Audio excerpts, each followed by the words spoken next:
പ്രതീക്ഷകളുടെ അമിതഭാരം ഇന്ന് അയാളുടെ തലക്കുമീതെ വാളായി തൂങ്ങിക്കിടന്നിട്ടില്ലായിരുന്നു. നഷ്ടങ്ങളുടെ തീരാക്കണക്കുകൾക്ക് ഇന്ന് അയാൾക്ക് മറുപടി നൽകേണ്ടതില്ലായിരുന്നു. പരിഹാസങ്ങളുടെ കൂരമ്പുകൾ തീർത്ത ശരശയ്യയിൽ ഇന്ന് അയാളെ കിടത്താൻ വിമർശകർക്ക് സാധിക്കാതെ വന്നിരിക്കുന്നു. ഒരു തുകൽപന്ത് കൊണ്ട് നേടാൻ ഒരു പന്താട്ടക്കാരന്റെ മനം മയക്കുന്ന സ്വപ്നമാകാൻ ഇനി അയാൾക്ക് മുന്നിൽ എന്തുണ്ട്? അപമാനഭാരം കൊണ്ട് തലകുനിക്കേണ്ടി വന്നിടത്തൊക്കെ അഭിമാനത്താൽ നെഞ്ചുവിരിച്ചു നിൽക്കാൻ ഇന്ന് അയാൾക്ക് കഴിയും. കാരണം നേടാനുള്ളതെല്ലാം അയാൾ ഇന്ന് നേടിക്കഴിഞ്ഞിരിക്കുന്നു.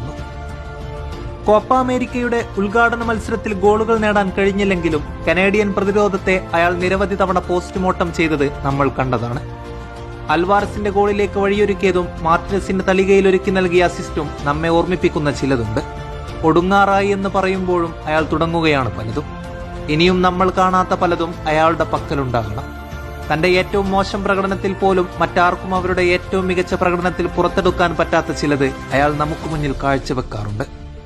മനം നിറച്ച് ഒരിക്കൽ കൂടി കാണാൻ അയാൾ ഇനിയും ചിലത് ഈ ടൂർണമെന്റിൽ നമുക്കായി കാത്തുവെച്ചിട്ടുണ്ടാകണം. കാണാ കാഴ്ചകൾക്കായി ഒരിക്കൽ കൂടി നമുക്ക് കാത്തിരിക്കാം.